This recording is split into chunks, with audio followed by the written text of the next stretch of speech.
ઓમ શ્રી ગણેશાય નમઃ. જય શ્રી કૃષ્ણ મિત્રો.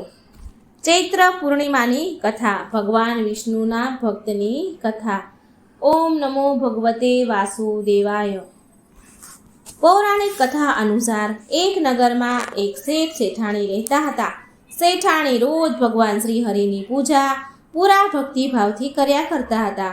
પણ શેઠાણીની આવી રીતે પૂજા પાઠ કરવાનું તેના પતિ શેઠને બિલકુલ પસંદ હતું નહીં, અને આ કારણથી શેઠે એક દિવસ તેની પત્નીને શેઠાણીને ઘરેથી નીકાળી દીધી.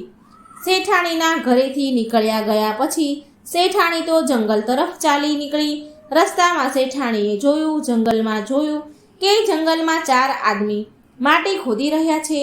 આ જોઈને શેઠાણીએ એ આદમીઓને કહ્યું કે તમે લોકો મને કોઈ કામ પર રાખી લો ને. શેઠાણીના નિવેદન કરવાથી એ 4 માણસોએ તેને નોકરી પર રાખી લીધી, માટી ખોદવાના કામમાં રાખી લીધી. પણ શેઠાણી બહુ જ કોમળ હતી, તો આ કારણથી માટી ખોદવાથી શેઠાણીના હાથોમાં છાલા પડી રહ્યા હતા.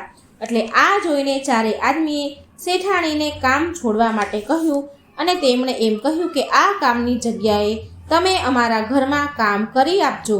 એ 4 ભાઈઓએ શેઠાણીને તેની બહેન બનાવી લીધી અને પછી ઘરે જવા માટે કહ્યું. શેઠાણી આ કામ માટે માની ગયા, રાજી થયા. પછી તે 4 ભાઈઓ તેને શેઠાણીને ઘરે લઈ ગયા.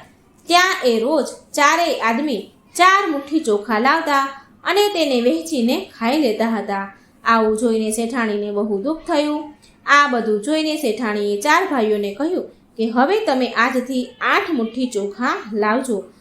એ 4 ભાઈઓએ શેઠાણીની વાત માની લીધી, અને બીજા દિવસે એ 4 ભાઈઓ 8 મુઠ્ઠી ચોખા લાવ્યા અને શેઠાણીને આપ્યા. પછી એ ચોખાને શેઠાણીએ જમવા લાયક બનાવ્યા, એટલે કે રાંધ્યા, અને ભગવાન વિષ્ણુને ભોગ લગાવીને બધા જ 4 ભાઈઓને જમવાનું પીરસ્યું.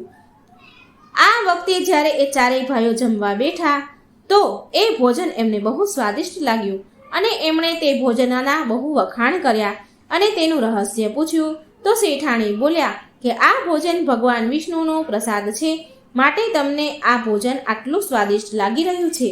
આ તરફ શેઠાણીના ચાલ્યા ગયા પછી શેઠ ભૂખ્યો રહેવા લાગ્યો, અને શેઠના દિવસો ફરી ગયા. શેઠના ઘરમાં ગરીબી આવી ગઈ. આસપાસના લોકો શેઠને વાતો કરતા મેણા ટોણા મારવા લાગ્યા કે શેઠ તેની પત્નીના કારણથી જ ભોજન કરતો હતો, એના પત્નીના કારણથી જ ઘરમાં સુખ સમૃદ્ધિ હતી, અને હવે તેની પત્ની ઘરેથી નીકળી ગઈ છે.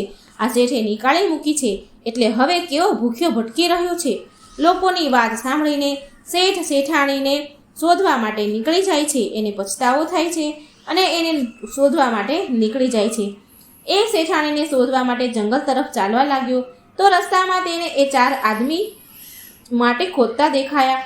શેઠે તો એ 4 આદમીને કહ્યું કે તમે મને કોઈ કામ પર રાખી લો. ત્યારે 4 આદમીએ તે શેઠને પણ માટી ખોદવાના કામ પર રાખી લીધા. પણ શેઠાણીની જેમ માટી ખોદવાથી શેઠના હાથમાં પણ છાલા પડી ગયા. આ જોઈને તેમણે શેઠને પણ તેના ઘરે કામ કરવાની સલાહ આપી. શેઠ પણ રાજી થઈ ગયા અને એમની વાત માનીને એ 4 ભાઈઓના ઘરે ચાલ્યા ગયા. ઘરે પહોંચતા શેઠ શેઠાણીને ઓળખી ગયા, પણ શેઠાણી તો ઘૂંઘટમાં હતા, એણે લાજ કાઢેલી હતી. એ કારણે તે શેઠને ન ઓળખી શક્યા.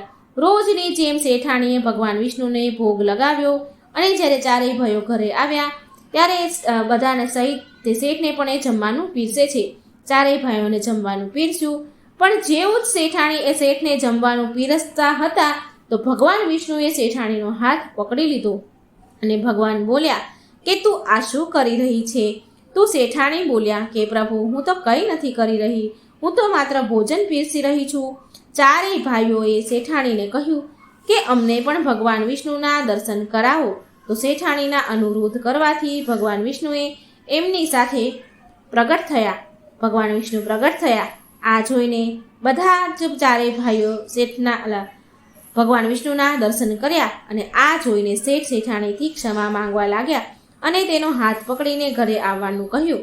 ત્યારે 4 ભાઈઓ જે શેઠાણીને બહેન માનતા હતા તેને બહુ બધું ધન આપ્યું શેઠાણીને અને વિદાય કરી.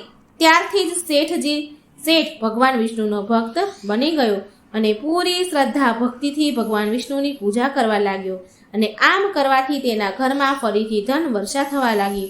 એવી માન્યતા છે કે પૂનમના દિવસે ચૈત્ર પૂર્ણિમાના દિવસે વ્રત રાખવાથી સત્યનારાયણ ભગવાન સાથે હનુમાનજી, શ્રી રામ ભગવાન અને માતા સીતાની કૃપા પ્રાપ્ત થાય છે. તો મિત્રો, આ હતી ચૈત્ર પૂર્ણિમાની કથા. જો વિડીયો સારો લાગે તો લાઈક કરજો, શેર કરજો અને મિત્રો, ભગવાનની કથાઓ વાર્તાઓ સાંભળવા માટે મારી આ ચેનલને સબસ્ક્રાઈબ પણ જરૂર કરજો. કોમેન્ટ બોક્સમાં ભગવાન શ્રી હરિ વિષ્ણુનું નામ પણ જરૂર લખજો. જય શ્રી કૃષ્ણ. રાધે રાધે. Thank you.